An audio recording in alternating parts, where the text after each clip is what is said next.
Hi everybody, welcome to the April 16th, 2022. Can you believe it's April 16th already? Isn't your life just flying right by you? You get that existential dread, maybe not, but now you have.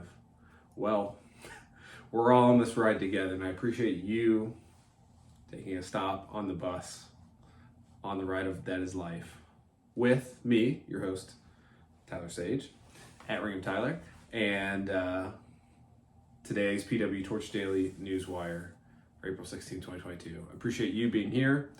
Enough filibustering. Let's get right to the news. So last night we had the AEW World Title match on Rampage, a live edition in Garland, Texas.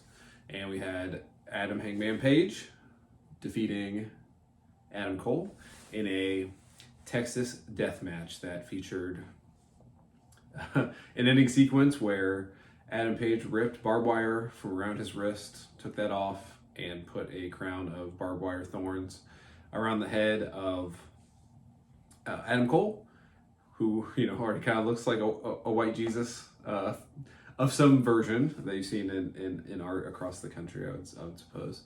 So him having a crown of thorns and hitting the dead eye, which is the reverse pile driver, through a table off the apron to get the knockout victory.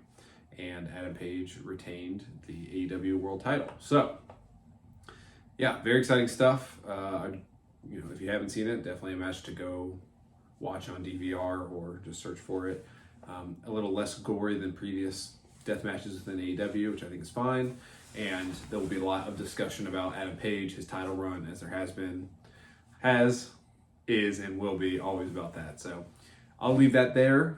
You can listen to my VIP exclusive podcast, the Rampage post show, to hear my thoughts in more detail. Kane is gone, so that was he was an Adam Cole fan, and now he was very happy, not happy, so he left the ring. So there we go from there. So other news last night in televised wrestling, we had it was announced that RK Bro and the Usos will have a match at WWE Wrestlemania Backlash to unify the Raw and the SmackDown Tag Team titles.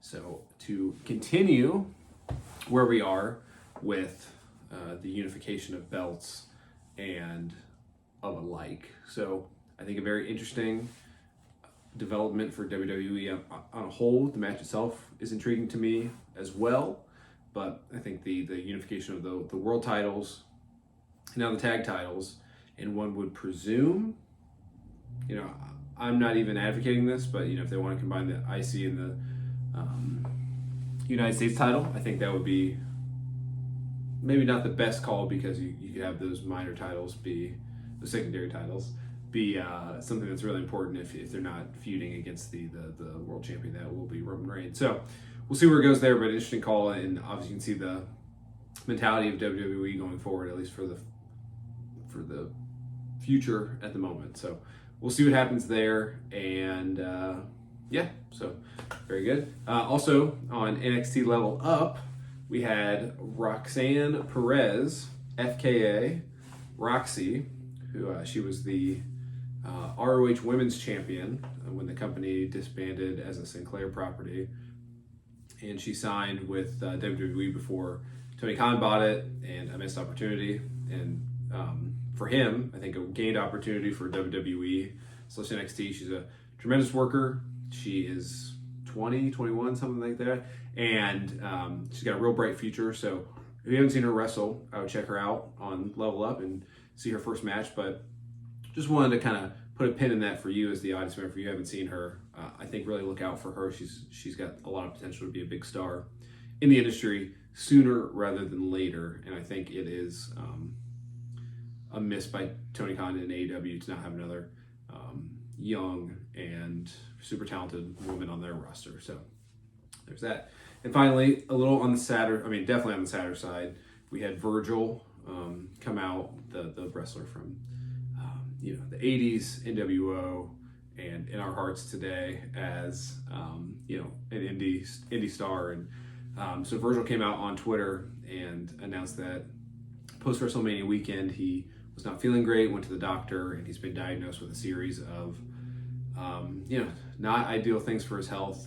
The main one being early onset dementia per him on Twitter. So go search out Virgil on Twitter to get the full details there from the primary source himself. But just wanted to put it out there if you didn't see it. Unfortunately, you're hearing it here from me, which is not great, but wishing the best for Virgil. And he's got I think a PayPal setup, not a GoFundMe, and then a site also to do autographs and video messages, things like that. So if you any interest in that, check out Virgil's Twitter, and all those are there. So wishing Virgil the best, and unfortunate to hear that news about him. It's always sad, like with our recent losing Scott Hall, and it's just a part of life, and it's not ideal, but we're wishing him the best, and hopefully he can live the longest, most healthy and productive life from this point forward. So that's all the news I got for you today on Saturday, April 16th, 2022. Thank you for checking this out, and make sure you hit that like, subscribe, bell notification, all that good stuff. And we're going to keep the content coming to you here on YouTube from PWTorch. And I'm your host, Tyler Sage, at Ring of Tyler. And I'll see you later.